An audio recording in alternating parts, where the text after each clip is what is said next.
राम राम मंडळी. तर तुमचं नवीन ब्लॉगमध्ये स्वागत आहे.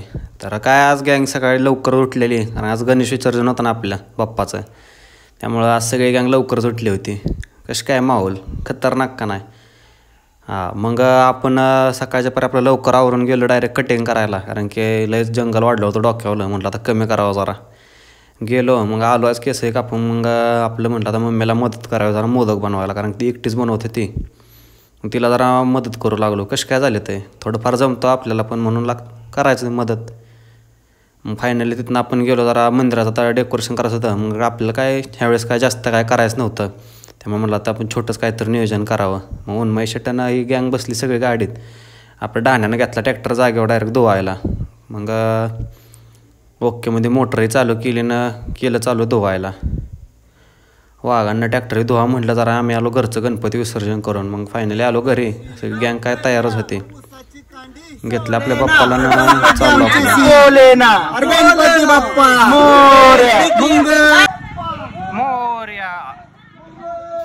आलो कॅनल पुशिंग केले, आरती चालू.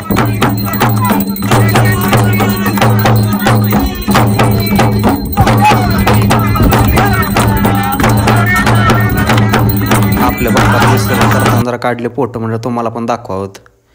कसे आलेत फोटो, मस्त का नाही? हा, विषय खोल असतो. फायनली मग आलो जरा तोवर कार्यकर्त्यांना निम्मार्ध बांधून घेतलेलं. मग आपण म्हटलं जरा केळीचं खोटे आणून लावावं होतं. मग आलो आपलं तात्यांच्या तिथं. ओकेमध्ये 2 खोट काढलं. कसं आहे जरा वेळ लागतो, कसं त्याचा चिकी पाडला की जरा ताप होतो ना, कारण डोळ्या बिळ्यात ओढला तर कार्यक्रम होत नाही. कपडे घालतं कपडे खराब, म्हणून जरा लांबूनच म्हटलं तोडावं त्याला. घेतलं ओकेमध्ये तोडून. काय सगळ्या कार्यकर्त्यांना घेतलं बांधून. हे कशी काय गँग बघा कशी काय. ओकेमध्ये 2 खोट दोन्ही बाजूला बांधून घेतलं ना, लागली तयारीला बाकीच्या, कारण की आपलं झांजपत्तक आहे. त्यामुळं ढोली आवळून घेतलं. आपल्या बाप्पाला घेतलं ट्रॉलीत बसवून. निघालो आपण डायरेक्ट मिरवणुकीला सुरुवात केली.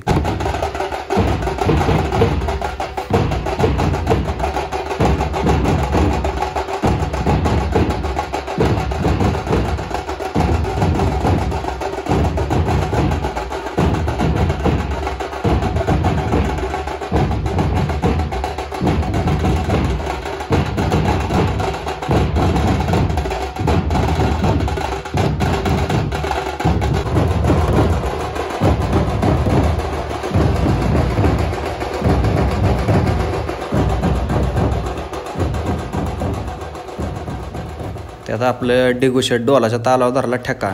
ओके मध्ये नाचत होतं सगळी गँग घेऊन. कशी काय? हां, विषयच खोल.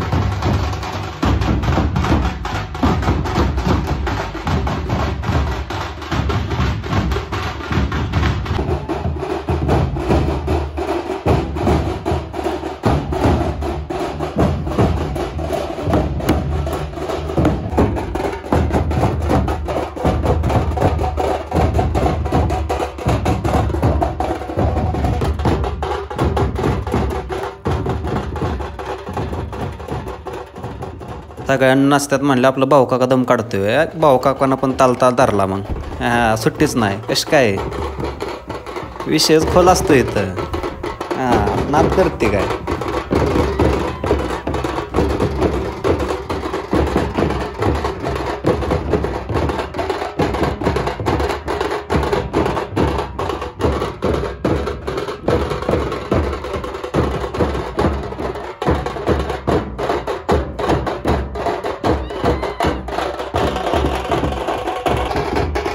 फायनली आपण आलो कॅनेलवर. तिथं काय कार्यकर्ते सगळेच ओकेमध्ये असे नाचत होते. गँग आपली थोडी नाही आता, गँग पण वाढली जरा, त्यामुळे विषयच खोल असतो सगळा. खतरनाक अशी गँग नाचत होती.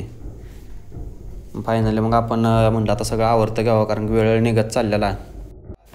आपण आपल्या बाप्पाची मग आरती चालू केली. मग आरती घेऊन झाली की मग आपल्या बाप्पांना विसर्जन घ्यायला आपण खाली उतरलो 2-3 जणं. काय बरीच गँग उतरलेली. 2-3 काय म्हणता येणार नाही, पण त्यात मेन डाण्या होतोच. मग बाकीच्या आपल्या कार्यकर्त्यांना आपल्या बाप्पाला दिलं आमच्या पैशाने. आम्ही आपल्या विसर्जनाला गेलो. आता फायनली सगळे कार्यकर्ते एकदम असं आतमध्ये जावं म्हटलं, कारण की बाजूला बाप्पाचं विसर्जन केल्यावर काय पाणी आटल्यावर आपले बाप्पा वरती येतात. मग त्यामुळे म्हटलं आपण डायरेक्ट आतून बाप्पांना आत न्यावं. फायनली सगळं झालं. असं ढोल ओकेमध्ये आपण पाठीमाग घेतला, बॅग घेतल्यावानी निघालो माघारी.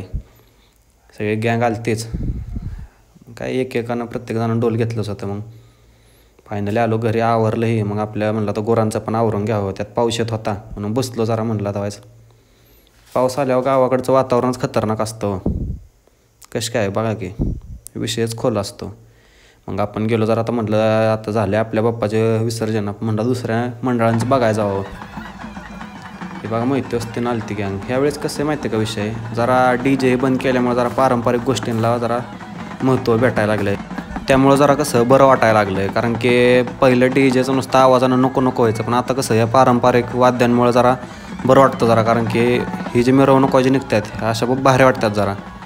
फायनली मग तिथून आपण गेलो जरा निरत पण बघेल तिकडे बँजोस लावलेला, त्यामुळे ऐकाय पण जरा भारी वाटत होतं. कसं काय विषय खोल असतो जरा. तिथून गेलो आपण पुढच्या मंडळाकडं. तिथं पण तयारी चालूच होती, डेकोरेशन ओकेमध्ये सगळं खट्टमध्ये. इथले बाप्पा काय अजून बाहेर आणलेच नव्हते, आतच होते. त्यामुळं काय बाप्पांचं दर्शन काय झालं नाही.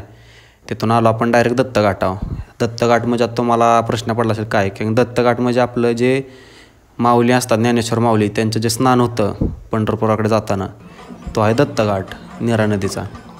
तर कसं तुम्ही बाकीकडे बघत असाल पुण्या ह्या ठिकाणी, शहरांच्या ठिकाणी, की विसर्जन कसं केलं जातं. पण आपल्या सातारा जिल्ह्यात खतरनाक एकदम पारंपरिक पद्धतीनं विसर्जन असतं आपल्या बाप्पाचं. तुम्ही गर्दी बघून तुम्हाला समजलंच असेल.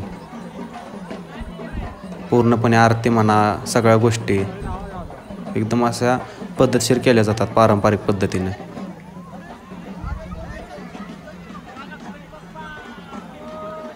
तुम्ही बघतच असाल कसं काय पूर्णपणे असं आत जाऊन एकदम असं खट्टमध्ये असं बाप्पाचं विसर्जन केलं जातं.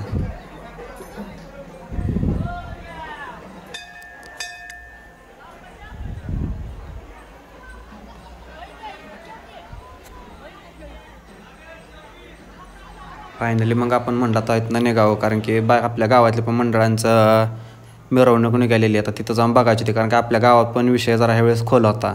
जरा विक्रम मंडळानं जरा विषय हार्ड करून टाकलेला ह्यावेळेस, त्यामुळे ती जाईल बघायचं होतं आपल्याला. त्यामुळं आपण आलो माघारी.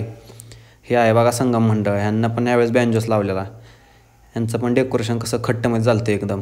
त्यामुळं आपण इथनं पुढं गेलो. ह्यांचं पण चाललेलं जरा काय हे थांबलेले म्हणजे ह्यांच्या मग कारण होतं, कारण की पुढं आलं तर आपला पारंपरिक असं जे होतं माऊलींचं कीर्तनकार सगळे, तो देखावा होता यावेळेस विक्रमवाल्यांचा. त्यामुळं त्यांना पण बँडवाल्यांना जरा थांबवलेलं, संगमवाल्यांना सहकार्य करत होतं आपल्यातलं एकामेकाला चांगलं. त्यामुळं जरा बरं वाटतं.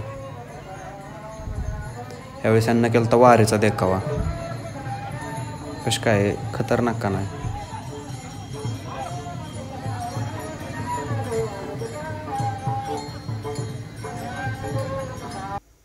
त्यात आपले पांडुशेट आले आपल्याकडं. पांडुशेट पण जरा खुल्ले होते, टाळीबोळी घेऊन बसले होते जरा. काय तिथून आपण पण म्हणलं निघावं आता, बाद झालं. संध्याकाळ होत आलती, कटाळा आलता दिवसभर. आलो आणि पडलो मंडळात. मंडळात कार्यकर्ते आज पण आलते झोपाय. म्हणले आता आज शेवट झोपूच आपण. सगळे गँग आलतेच. मग गँगला आणला चहा जरा जाऊन, सगळ्यांना चहा बिस्किटही घेतला ओकेमध्ये. सगळे काय खुशच किंवा. मग चला दिवसाचा शेवट आपल्या इथं झाला. भेटू पुन्हा पुढच्या ब्लॉगमध्ये.